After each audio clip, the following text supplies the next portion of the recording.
All right. So I'm really excited about today's mastermind call. We are going to be talking to Joe Sullivan from Gorilla 76.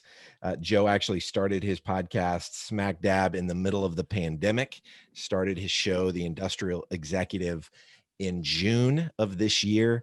And he has been doing some really, really cool things with the show through his company, Gorilla 76, that I wanted him to share with all of you. So we're going to be going over 9 specific things, ways that he's gotten more juice from the squeeze from his show. For context, Joe runs a marketing agency specifically for manufacturing companies. And just so you understand the context of why his show is called The Industrial Executive. And so, Joe, I will let you take it from here. Great. Well, yeah, thanks for having me, guys. This is fun to be doing this. We had James come on our recurring webinar just yesterday and talk podcasting, and now we're here on your platform. So it's So Joe, so set the stage for us a little bit. It's June. We're middle of the pandemic. Was a podcast something that you were like, man, this has been on my radar? I haven't, what better time than now to start it? Like, give us a little bit of background as to why'd you start it in June? Yeah, it didn't quite work that way. It was probably a year and a half ago now at this point, so maybe a year before that I kind of had locked in on like, okay, I think we're going to do a podcast here. I've always written a ton of content. Over the last probably year and a half, I've written 50, 60,000 words of content, which is like a small business book. And so I was looking for a way to sort of humanize the brand a little bit more. I wanted to bring, go beyond just words. And it's natural when you've got a lot of content, whatever form it exists in, insights you've shared, to be able to apply it to a new medium. It's very clear, podcasting, video, like people are consuming content in these more rich media ways as opposed to just reading content. And so it was already on my radar. And in fact, I talked to Logan Lyles over at Sweetfish probably a year ago from like February or March, and we were just kind of sitting on it for a while. And then I was ready to go. Literally, we were ready to go.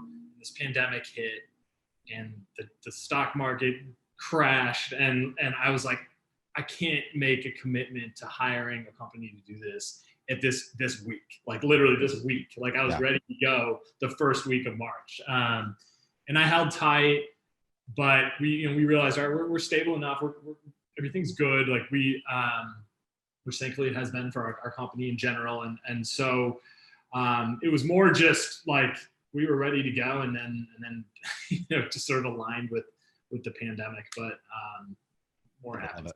I love it. So one of the things that the thing we're going to dive into first, this is going to be super tactical. I think it's going to be really helpful for folks. The first thing we're going to talk about, Joe, and if you want to go on ahead and start sharing your screen, but the first thing we're going to talk about is growing your audience by being a guest on other people's shows. This is something we've done.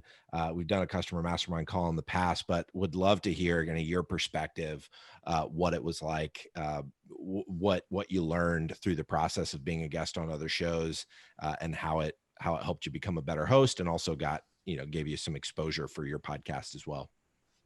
Yeah. So it was a tactic that was, sort of strategy that was recommended to us by an agency consultant. We're a marketing agency, and that if we're going to start a show, go be a guest on some other shows first, and get comfortable with the media, make sure it's for you in the first place. I realize that I'm talking to Sweetfish customers here, and you guys are doing this already, but I guess what I learned, we actually commissioned a company to sort of like help me get placed on other shows. Like some of it happened naturally. Some we actually had somebody help me get booked, like find other manufacturing industry shows where I could speak, other sales and marketing shows, which is my personal area of expertise.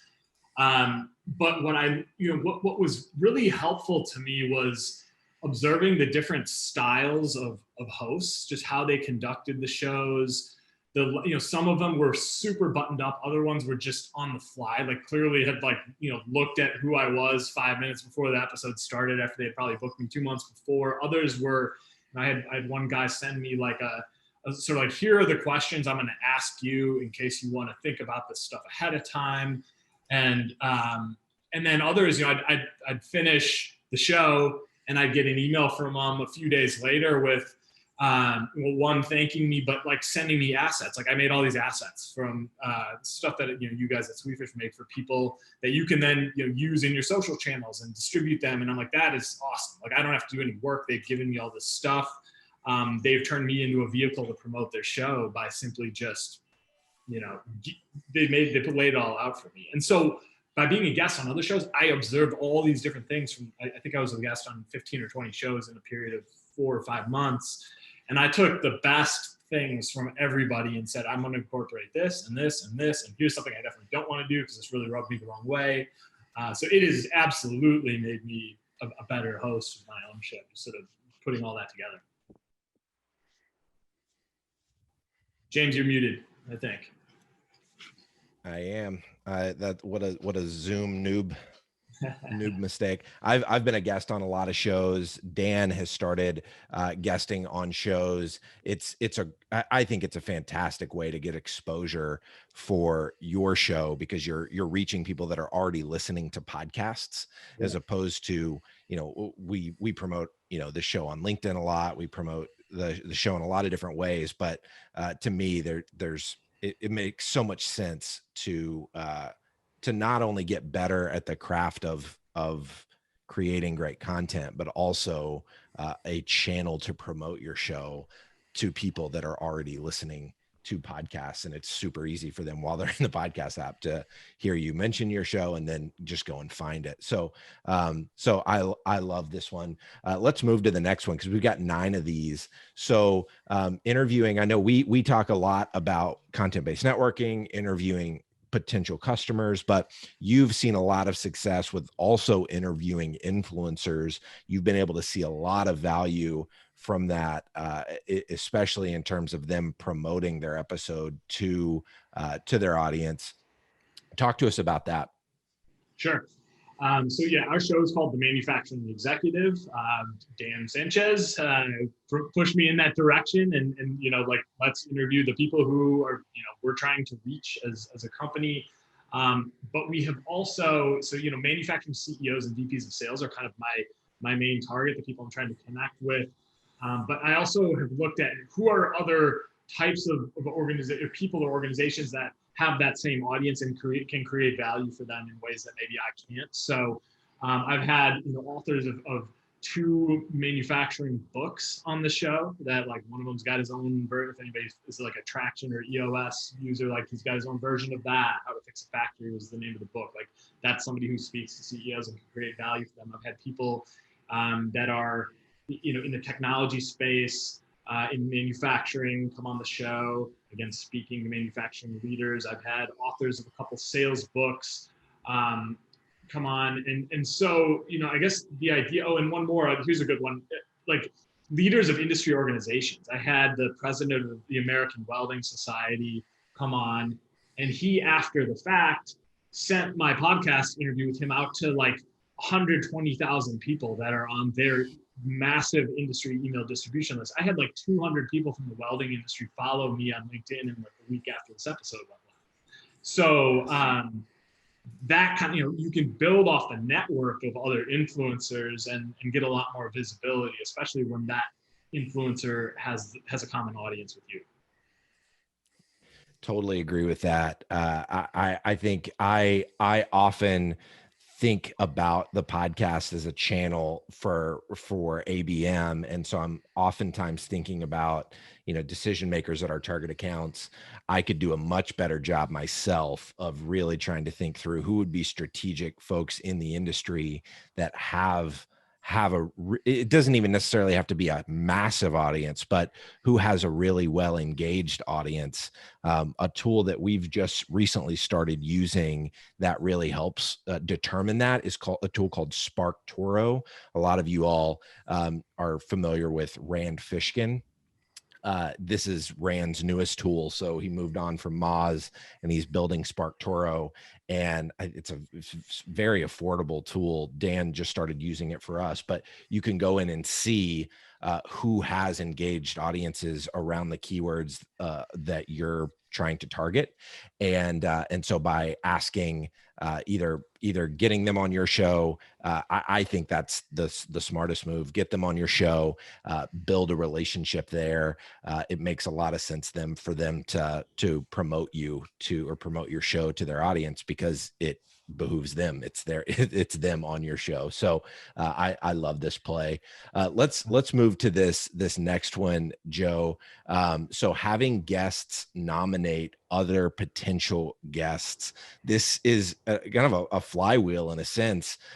Every guest you have, do you find, Joe, that most folks just suggest one person? Are they reticent to suggest anyone? Do they usually do two or three? Like, what's been your experience with getting more guests from your existing guests?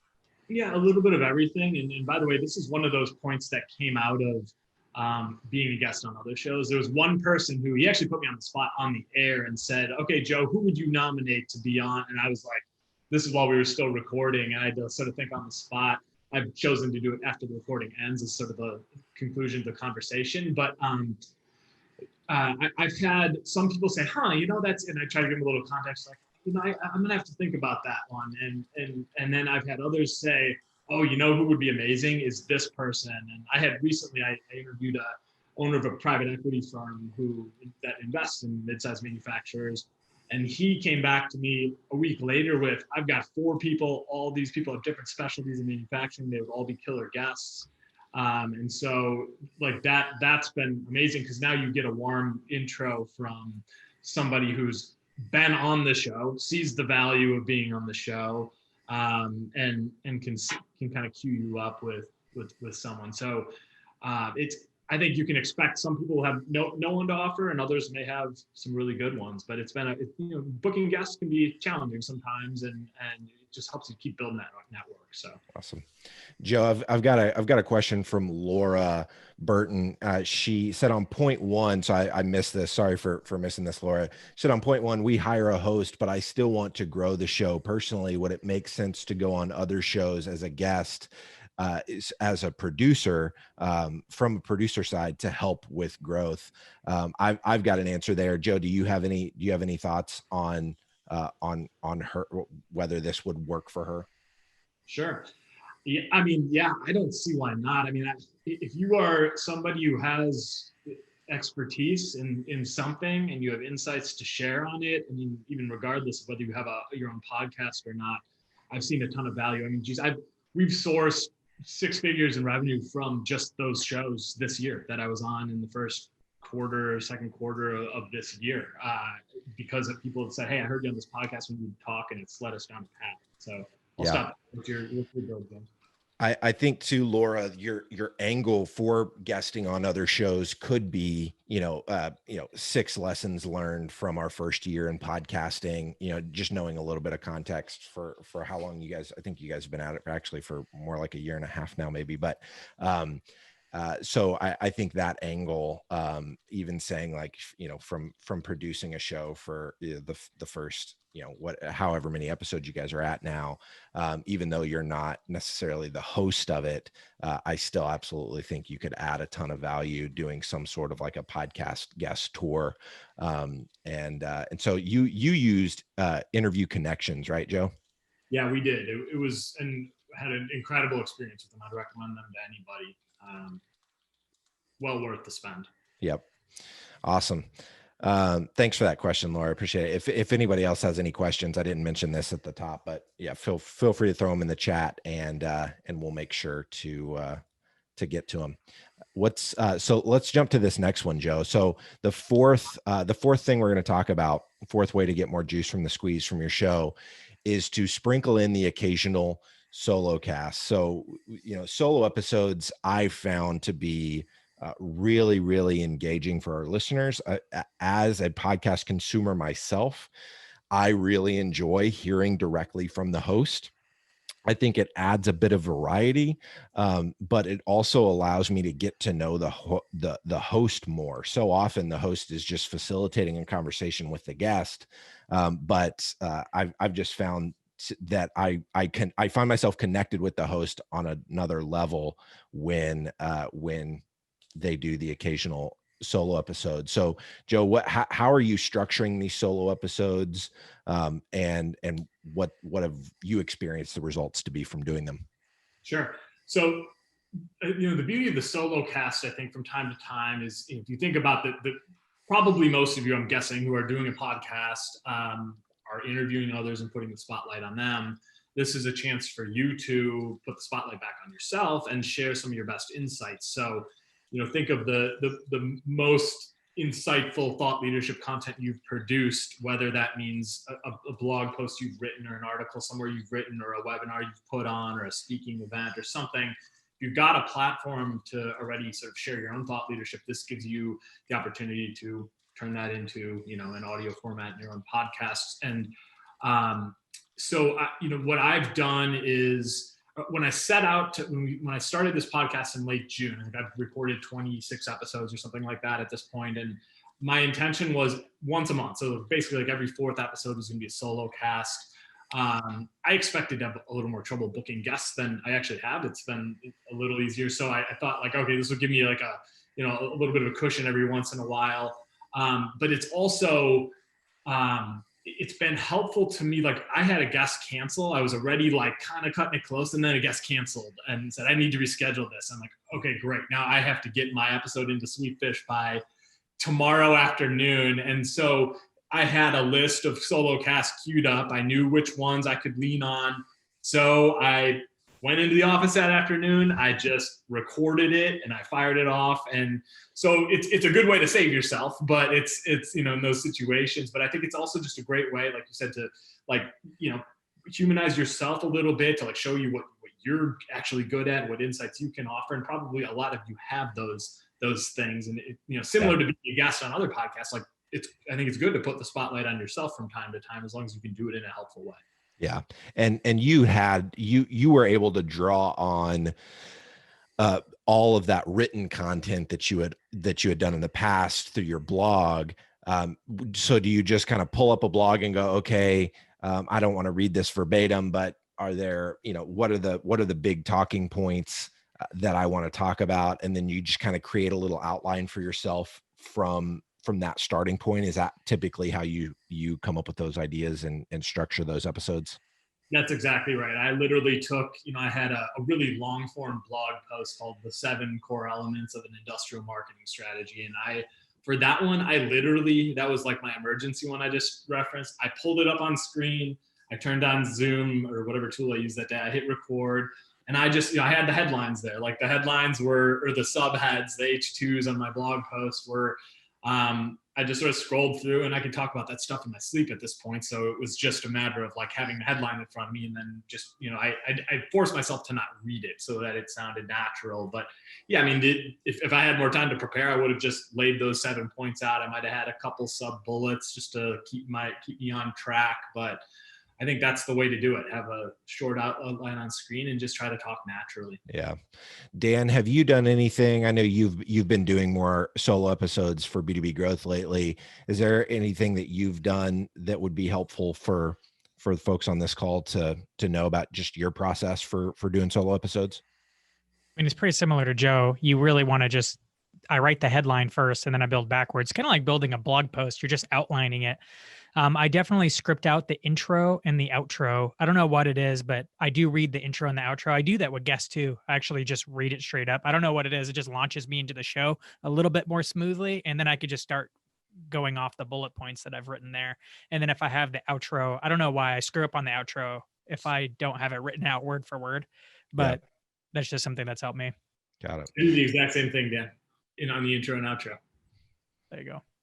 All right, let's move to this fifth one, Joe. So creating bonus content from a pre-call or a post interview. This is something we've recently started doing, but I know that you and Matt both have had different experiences from your team doing this type of content. So talk to us about what this is.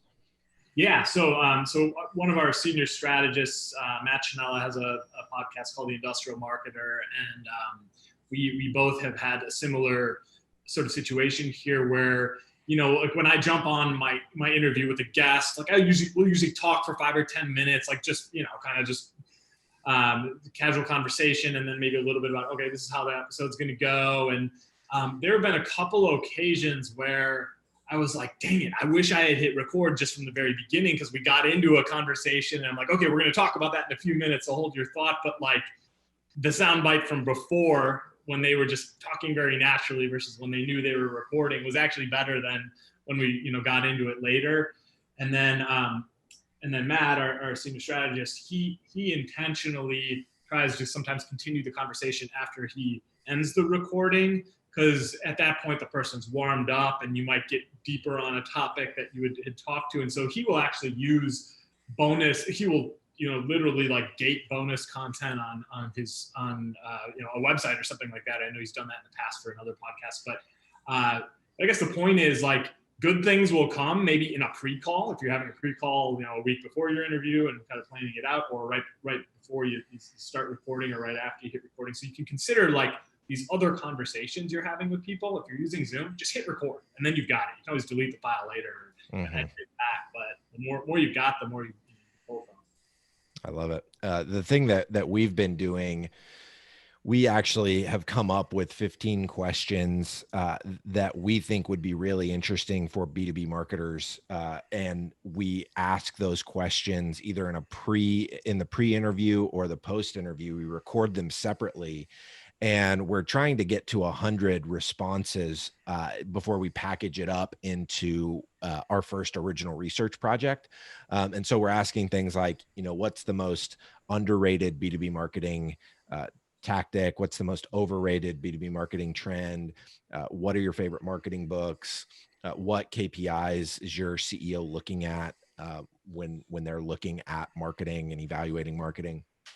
And by asking 100 different B2B marketers who are our guests on B2B Growth, we're already seeing some very interesting trends. We're already able to pull insights from asking those questions. And we just have those 15 questions up in a Google Doc. So at the end of every interview, we close out the interview, and then it's like, hey, we're in the middle of doing some original research. Would you be up for answering some rapid fire questions? And nobody ever says no. They're already on the call, and they're usually pretty interested in like what the questions are. And so that's been working really well for us. Timmy from our team has started to take that over to try to get us across the finish line. I think we're at like 65 or 70. We've done 65 or 70 interviews so far. And once we get to 100, we're going to start packaging it up. But one of the insights that we've already been able to pull from asking these questions, because one of our questions is related to what's your favorite marketing book. And I've noticed that a lot of people say something to the effect of, well, it's not actually a marketing book. And then they go on to say, it's a book about psychology or creativity or organizational health or leadership. And so lots of different insights you can pull from that. One is, marketers don't read marketing books and so if you are a marketer trying to grow in your organization, then be thinking about reading these other types of books, because the folks that are in those seats right now, that's what they've done to accelerate their career. So that's a really powerful insight. And that's just one of probably 15 or 20 insights that we're going to pull from doing this kind of research. So whenever you mentioned this one, Joe, I got super excited about it, because we're already seeing a ton of fruit from doing it. Yeah, that's a brilliant idea. Using the guests as a way to conduct research. I really like that. Yeah, it's been really fun. So what's the sixth one, Joe? So you are recording your intros after listening to the interview. This is a trend that I've been seeing a lot of podcast hosts do. Actually, my friend Blake does this with his show. I've heard, I know my friend Drew McClellan does this with his show. Talk to us about how you do this. Yeah, so this idea came from, sometimes you can just tell, like somebody's like, this person's about to tell you about this and this and this and this. But the idea really came from a guy named Chris Lukey, who runs another guy in the manufacturing space. He has a show called The Manufacturing Happy Hour. Where literally they crack a beer on both ends, and they do the video, and then they go through the episode that way. But he had me on his show a while back, and he explained like, okay, we're just gonna get straight into it because I'm gonna record my intro later after I listen to the episode. And that way, what I can do is I can take 3 key takeaways, and I'm going to be able to say, Joe's going to tell you about this, and then he's going to tell you about this, and then he's going to tell you about this. He'll actually then in the show notes, he'll timestamp those things so people, if they want to jump to a certain, which I think is kind of cool too. Yeah. But so I literally just started doing this, and I think I've recorded 26 or something like that episodes, and I've only done it on the last 2, and I'm gonna keep doing it because. Dan, you mentioned earlier that you script your intros typically, and I've done the same for the whole show, but I find myself struggling because I don't know exactly where the conversation's going to go. And I've found that if I build in time in my day when it's like, all right, I've got this interview scheduled for 30 or 45 minutes. I'm building in an extra 30 that day so that, because I'm going to listen back to it at some point before I ship it off to you guys to edit. And so I just listen to it right after, and while it's all fresh on my mind, I script it out then what the intro was, and I've just found like it's a better intro. It's like it's more relevant to what people are gonna hear. Like you set them up in a way that can be a little more intriguing to actually keep them engaged. So kind of just a little tip you might try, but I'm gonna stick with it, I think. I really like it. I enjoy the listening experience too. When I'm listening to a show, it's very clear that a host has done this. The intro tends to just be way more compelling, and it makes me want to listen to the episode even more. Yeah. Let's move to this 7th one. So getting ratings for your show. This is something we are. Man, I feel like I'm spending a lot of time talking about this on LinkedIn, really trying to bake this into processes at Sweetfish so that all of our customers start to do this. You guys did an incredible job of this, Joe, of getting ratings from your immediate network the week that the show went live. People at your agency, coworkers, family, friends, talk to us about, I guess I'll tee you up by saying the reason I think this is so important is less about trying to like game the algorithm in Apple Podcasts and get ranked as a new and noteworthy show. That's a nice side benefit if it happens. But really why I think this is so powerful is it's a credibility indicator for your podcast. So when you're asking people to be a guest on your show, especially if they're potential customers, whenever Joe asks someone to be on the manufacturing executive, not only does he have a great cover art, he's got a good, solid, clean cover art for the show, but he's also got 50 ratings of the podcast, where most podcasts only have, 2 or 3. Seeing a show that's got 50, it's like, whoa, this show's legit. So that, from my perspective, why it's so powerful. Joe, do you want to talk about kind of some of the tactical things you did? Because I think you guys got like 40 something ratings in the first week. Yeah, we did. I think we hit 40 after like one to 2 weeks or something like that. I think we're at like 50 now. So, but it was, I mean, honestly, it was pretty simple. Like, the first thing I did is my company knew we were launching a podcast and people were excited about it. And so, I just sent an email to the 20 people at our company and said, hey, the podcast just launched. If you guys wouldn't mind, jump on Apple Podcasts and give it a rating. I've always avoided saying, can you give us 5 stars? Just give us a rating. And if you're willing, and probably 75% of the people I worked with did that within a day. I sent it to family and friends, and just said the same. I'm like, we just launched this. We're super excited about it. If you wouldn't mind giving a rating, we'd really appreciate it. It would mean a lot. All you have to do is, if you give them a little instruction to it, I think it's like, you don't have to write anything. Just go on and give it the number of stars you think it deserves or something like that. I mean, it was literally that simple. I don't know that there was any big secret to it other than just take the time to ask people and ask your family to do this. Like, if you share this with anybody you think it's relevant for, and ask them to do the same, it would mean a lot. But that's really all. Yeah, I think to me it was a matter of like asking, trying not to do it in mass. So like sending a group text instantly, you know, whether you're sending a group text or group email, instantly everybody thinks like, oh, somebody else will do it. But when you make it personal to them and you're like, hey, Frank, our company just launched a podcast. Would love to have you go and subscribe and leave a quick rating. You don't have to type anything, just, you know, tap the number of stars you think it deserves. Just doing that, we've found is really effective, personalizing it to the specific person, even if you're using kind of a general template and just sending a one-to-one message. We've found a lot of success with that, and I think a lot of our customers have as well that have implemented that advice.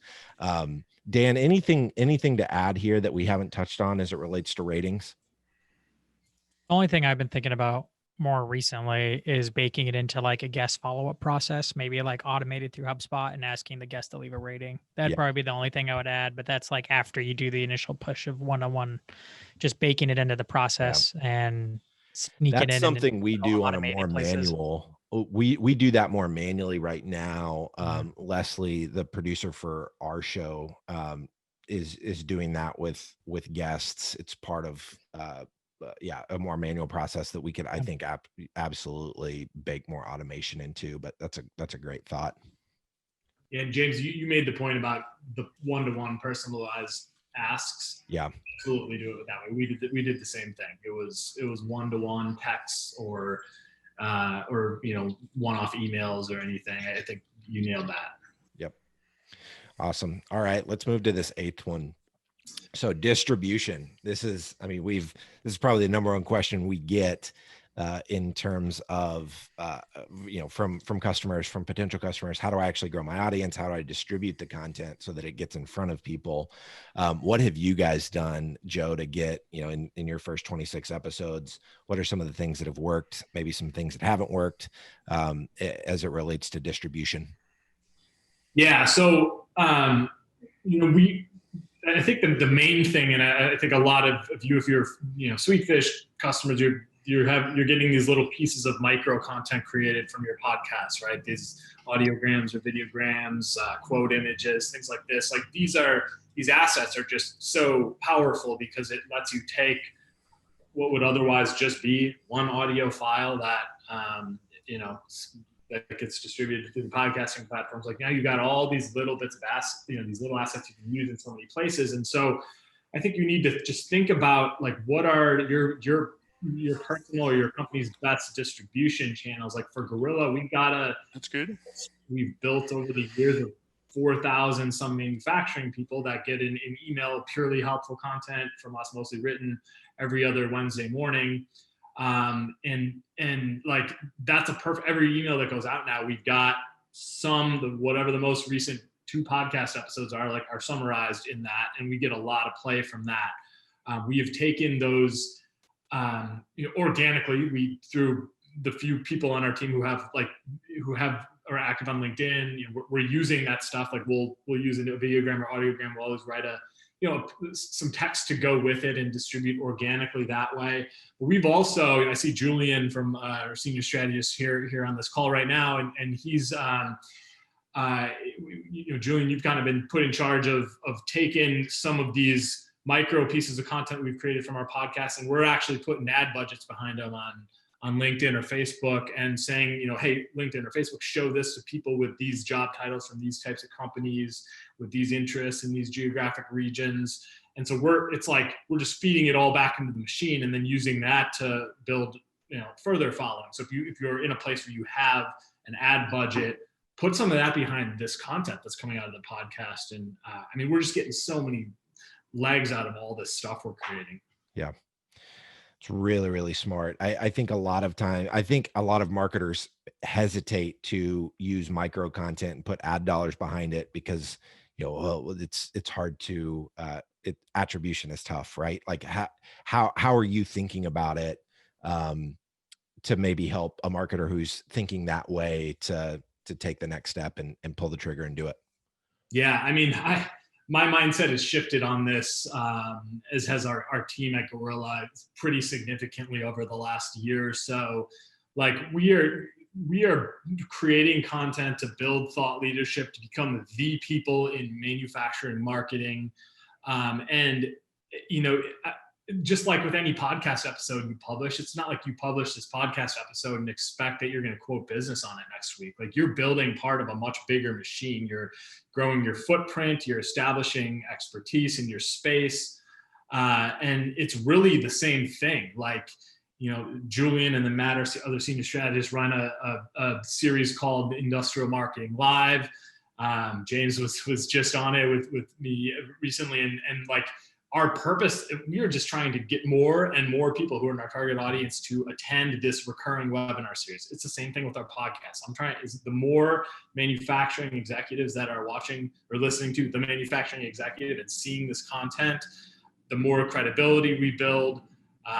And I think you have to look for the little leading metrics that will eventually in time lead to sales. Like, who's consuming this content, like the video pieces, right? That you're publishing, and if you're using them as ads on LinkedIn, for example, like how many people are watching 75% of this little minute and a half clip that we have published on LinkedIn? Like, if 100 people are watching 75% of that video, that tells you that there is engagement there and that you're onto something.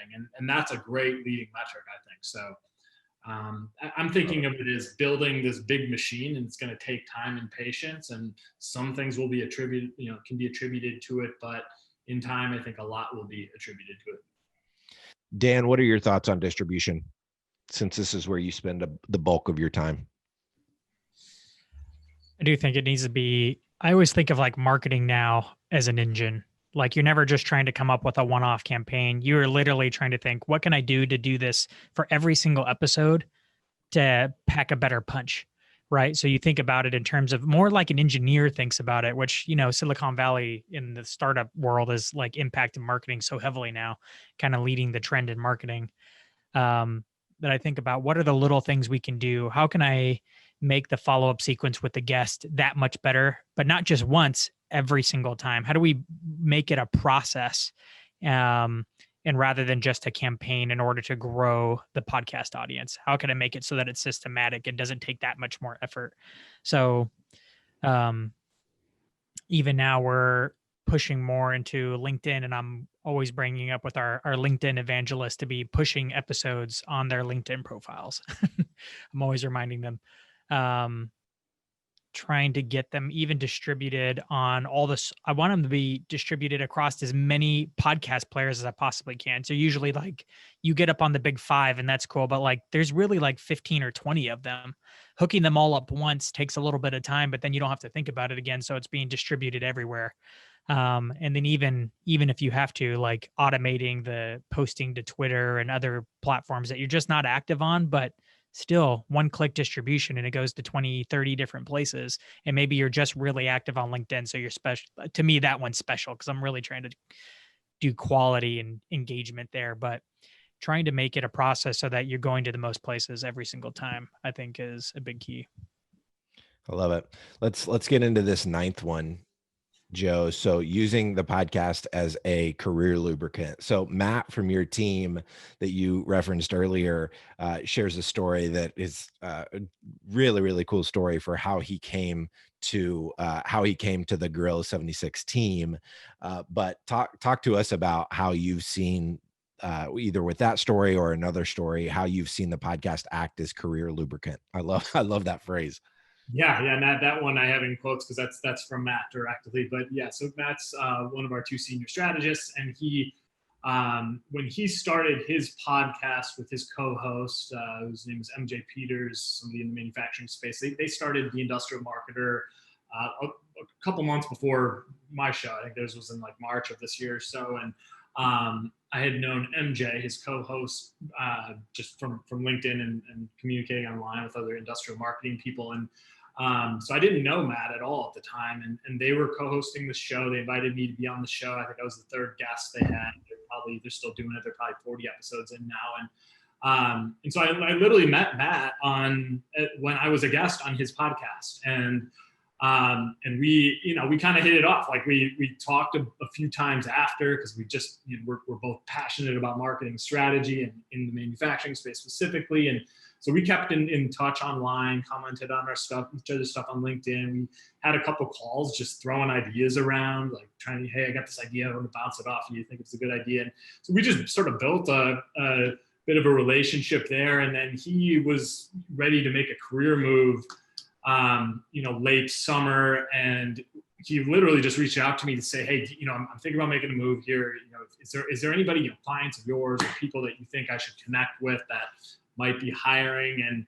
And immediately I'm like, well, we're hiring. We're about to start hiring a strategist. And it was on my mind that it might've been more of a junior person that we were looking for, as Matt was a little more senior, but it was just sort of the stars aligned there. But the point is, I wouldn't have known him without this thing. And it's not like I'm the only example. His last job prior to Gorilla, he also landed because of his podcast. And so, or his involvement in podcasting. So I think that the point is, it comes back to, James, what you preach in your book, this idea of content-based networking. It's not just about reaching future customers. It's about expanding your reach with people who can be influencers in your life in so many different ways. And I think that's such a great story. He built a brand for himself, and as a result. And one of the things that I know Matt talks about as it relates to this career lubricant, in both cases, right? Like, you were a guest on his show and ended up becoming, his employer. The company he worked at prior to Gorilla, they mentioned specifically going and listening to his podcast, and there's an intimacy that comes from listening to someone talk on a podcast. You feel like you know them. Logan on our team runs into it all the time when he's on sales calls with folks that have been listening to B2B Growth for a year, 2 years. They feel like they know Logan. They feel like they know me because they've heard us having having conversations day after day after day. We're meeting them where they're at. And so I just think there's something special about this medium that allows you to build trust with people very quickly. And I love that story of how it's allowed Matt now to work, to do work that he truly does love doing every single day, because he capitalized on this for his personal brand. Dan, anything you want to add here? Only that I wish I would have figured out podcasting a long time ago. I only was introduced to podcasting when I met James and started talking to him about it a year ago, and conversations turned to consulting, turned to part-time job, and then to a full-time job for me. But when I started podcasting, it really started changing the game, more than blogging, more than TEDx talks, more than earning my MBA. For some reason, when you start inviting people onto your podcast, even though they're the ones who did all the freaking talking, they after the podcast, they're like, man, I mean, I knew you were into marketing, but I didn't know you were this into it. They could have had trouble even saying wow, they put you up on a different shelf in your thought leadership even. And it was just a strange dynamic that the more people I met with, the more my status elevated, even though they were the ones giving all the information. Podcasting put me on a different place than all the other things that I had tried for my personal brand. Yeah. It's a learning accelerant is what's crazy about it. I mean, I remember when I started B2B Growth, I knew nothing about B2B marketing. I remember literally talking to Anthony Kenneda, who is the CMO at Gainsight at the time. And we were doing an episode on category creation. And I distinctly remember having no idea what category creation even meant. And here I am doing an episode with the CMO at this darling of a startup in Gainsight. And I had no idea what the topic of the conversation was even about, and ended up learning through the episode what category creation is. Now we've got an entire category on the B2B Growth page of our site dedicated to category creation. So it's obviously a big deal, but I knew nothing about this stuff. And guest after guest after guest, you as a host end up becoming so much more informed that that it starts to leak out in conversations with guests. So like, even though Dan wasn't the one doing the bulk of the talking, it was clear to the guest that he knew, like, I've listened to a lot of Dan's interviews with people, and it's clear that Dan lives and breathes marketing because of the way he's able to engage with the guests, the follow-up questions he's able to ask, and you just get better with every Yeah. interview you do. And then it's the So Oprah effect, right? yeah, you're exactly right. Can you explain the Oprah effect for anybody who hasn't heard of the Oprah effect? Yeah, so it's the idea of shining the spotlight on someone else. That's what made Oprah famous. So she has a very compelling story in her own right, but that's not why we know Oprah. We know Oprah because of the way she's been able to engage her guests. She brings, obviously she's able to bring big name guests into a setting where she can be she gets them to be very vulnerable, very genuine.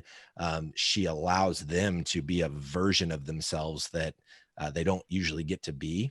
And so as a host of a show, we get the opportunity to do the same thing with our guests.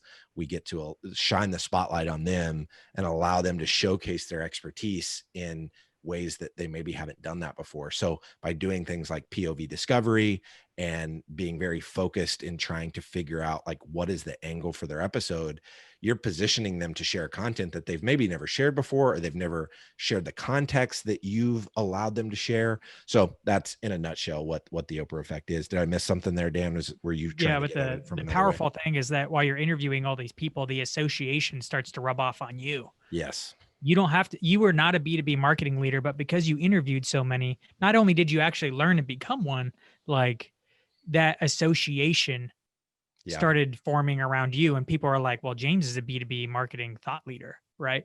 Even though you were just asking questions the whole time, right? Yeah. That it's just the light starts to reflect back. Yep. All right. So thank you so much, Joe. This has been incredible. Any questions from anyone? I haven't seen any pop up in the chat, but any questions, or does anyone want to share like, hey, this is what I've learned that's allowed me to get more juice from the squeeze from my show. Since we're all podcasters here. What's hey, up, Joe. James? Can I ask a question? Yeah, What's man. Up? Joe to Joe. Hey, yes. What's up, man? Hey, I was curious. Do you directly ask? So I run a technology podcast, so maybe there's a little bit of a crossover. One of the things I found super helpful at the end of my first season was I just started asking people for meetings, and then I just started getting meetings like crazy off of all my guests. Like they were more than happy to meet with me. It was really easy, and I sell to the enterprise just for context, and so just kicking off. The relationships are very important. I was curious if you do any direct ask, or how do you turn it into pipeline, that process? Yeah, that's a good question. Honestly, I'm still so early in this process with 23 episodes live, 26 recorded. Like I don't think I can really speak to it yet. But no, I haven't been going for the direct ask. I also have done more interviewing of sort of the influencers and authors and people that would then actual potential future customers. So but I haven't really gotten there yet, to be honest. How do you phrase it, Tosti? When you get to the end of the call, how do you phrase it in a way that doesn't come? I mean, I know you personally, so I know that there's not a skeezy bone in your body. You're very authentic. You're very genuine.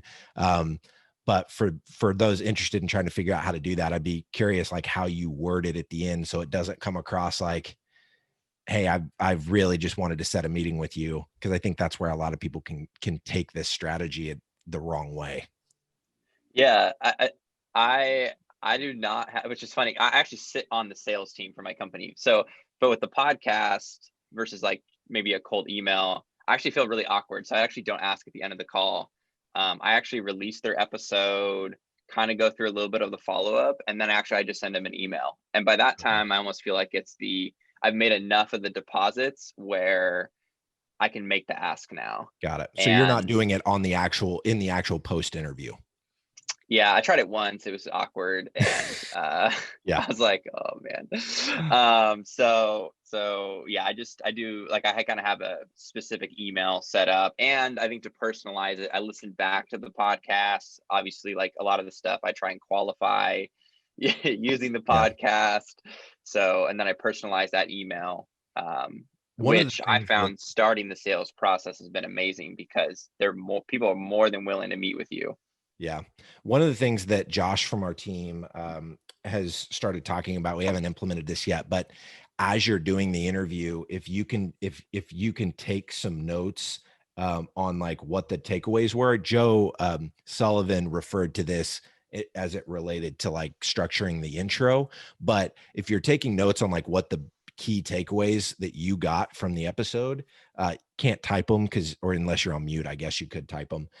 But getting those notes into a format in your CRM so that if you wanted to bake automation into it and say like, hey, a week after the episode goes live, I'm going to send an email that has like, hey, these were even if it's somebody else from your team. So if you're kicking it to a sales rep on your team, they can literally use verbatim your notes on like, hey, these were, I love that you mentioned this, or I don't know how you want to phrase it exactly because you don't want to be inauthentic in that, but like, it takes the work of that kind of personalization and like, oh, they've consumed this episode, and allows you to kick off the sales process, I think, in a really effective way. Yeah. I learned this from my wife when we approach our daughter. She'll use language like, oh, hey, I noticed this. So I just say, oh, hey, I listened back to the podcast episode and I noticed X, Yeah. Y, Z. And I will say so I just released episode 20 yesterday. And of the 20, I think 3 or 4 people on the podcast, I do podcast prep calls, I've just straight up been like, hey, tell me about Nagaro. Oh, it's so interesting. Hey, you know what? We should do business. I'm like, that's really funny. I don't even have to do anything. I'm like, that's hilarious. But I have to control myself and not get really giddy. Like, oh man, here's going to be a huge whale of a deal right now. Yeah. So, yeah. But yeah, there's you can definitely pick some of those up. And how has it been for you, Nagaro being a bigger company? How's it been for you justifying the results of the podcast being 20 episodes in? What does that process look like for you? Yeah, like internally, how I sell it internally. Yeah, when executives are like, why is one of our sales reps hosting a podcast? Like what are we getting out of that? Yeah, that's a great question. I mean, it's a really long story. The short story is you have to be, I have a pretty aggressive personality. I mean, I'm a nice guy, but I just really believed in what James wrote down in his book. Put it in perspective, I actually worked with Aaron Ross, if you guys are familiar with him. Yeah. I'm actually in his book. Yeah, in his book. Awesome. I scaled a company. I helped scale a company as a salesperson, but as the world shifted, I basically I made the case that I was like, hey, outbound is going to die. This is my own personal belief. It's going to die. It needs to evolve. It needs to change. And so I bought into your book. And then I had to sell it to the leadership team and to my boss. And then as far as results, like results right now are like, okay, hey, we became a vendor for this company. We got in and the CIO is saying that he doesn't meet with any salespeople. Kudos to you for, building this relationship. The revenue piece is that, but my sales cycle is like 18 months. So I've been doing the podcast for 9, and so like I can already see how effective it is. And for me, it's easy because people send me emails and they go, hey, I'm so excited to do business with you. So I'm like, okay, cool. Well, the revenue is just going to come at some point. I'm talking to my ideal customer. I mean, this is great. So that's how I think about the process. I mean, Nagaro's huge. It's got 8,000 people, 9,000 people. Not everyone likes the podcast. That's a different story. I'm very visible. Some people hate the personal branding. But I think just my boss has been amazing with allowing me to run with a huge corporate brand, and I take on the face of it. I even got my own gear now that I'm sending to clients. So I'm really pushing that out. It is a tough sell for a huge company, Yeah. for sure. I'd imagine. Any other questions for Actually, I have one. My name's Heather. I'm a longtime listener, first-time podcaster. We're still like Hey, in the Heather. incubation phase of our podcast, also in the IT space. And I had a quick question. I noticed this tactic myself personally, and I was wondering, with all the experienced folks on the line, if you've had success with this as well in terms of getting guests enlisted. And that was, I registered for a marketing webinar that looked interesting. And then after the registration page, it popped up like, hey, are you interested in joining one of our future podcast panels? And then there's a contact form for that. Has anyone Interesting. tried that kind of strategy to, try to draw in guests in the beginning? And what was your success like? I think that's super smart. I to my knowledge, Dan, and you can correct me if I'm wrong, I don't think we've tried that, have we? Sorry, I was looking at Nagaro's website for a second. I missed the question. So the pay, like it was a thank you page for a webinar. The thank you page was basically, hey, if you'd be interested in being a part of a podcast panel that we're doing on this subject, fill this form out and we'll reach out to you. So basically like trying to get guests in not just one-on-one podcast interviews, but like positioning it like a panel on the back end, like using it as a thank you form for another sign up. So like for us, I think we could. So that's like, after they become a guest. You've already gotten through the guest process. Man, well, that's pretty they good. wouldn't That be a makes the guest second yet. cohort. Like if they signed up for, say, our newsletter, the example that Heather shared was okay. she signed up for a webinar, and then the thank you page was, hey, you could also sign up to be a guest on our podcast panel, or we could talk about you being a guest on our podcast panel. I've never heard of that, Heather, but I think it's super smart. That's pretty good. Oh, Do you have some like control to, I don't know, this would probably be pretty sophisticated, to run their email through the form so that you're only sending them to the page if they fit like a list or some kind of ICP list? Yeah, it was more generic, like, hey, if you'd be interested in potentially being a panelist on a podcast, like let us know. And you would And put then you vet them information on in the there. back end. Did you fill it out, Heather? I did. I was interested to see if what happens. So I just did it. So I'll let you know. Okay. So that just happened. You don't have any experience with like what that call looked like or anything. No like experience yet. Yeah, I will like be that. super interested to hear how that goes. I think that's Yeah, I thought it was that's clever. really, really smart. Has I think we gotta anybody else try seen that or had any right experience with away? it? Anybody else seen that executed or experimented with that tactic? Well, we will likely start doing that. I think we should do that with our newsletter, Dan.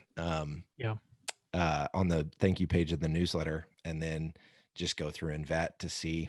I don't know. We'll play with the copy to see how because we don't want to guarantee that whoever signs up for the newsletter, we them on the show. But I love that. Thanks for sharing that, Heather.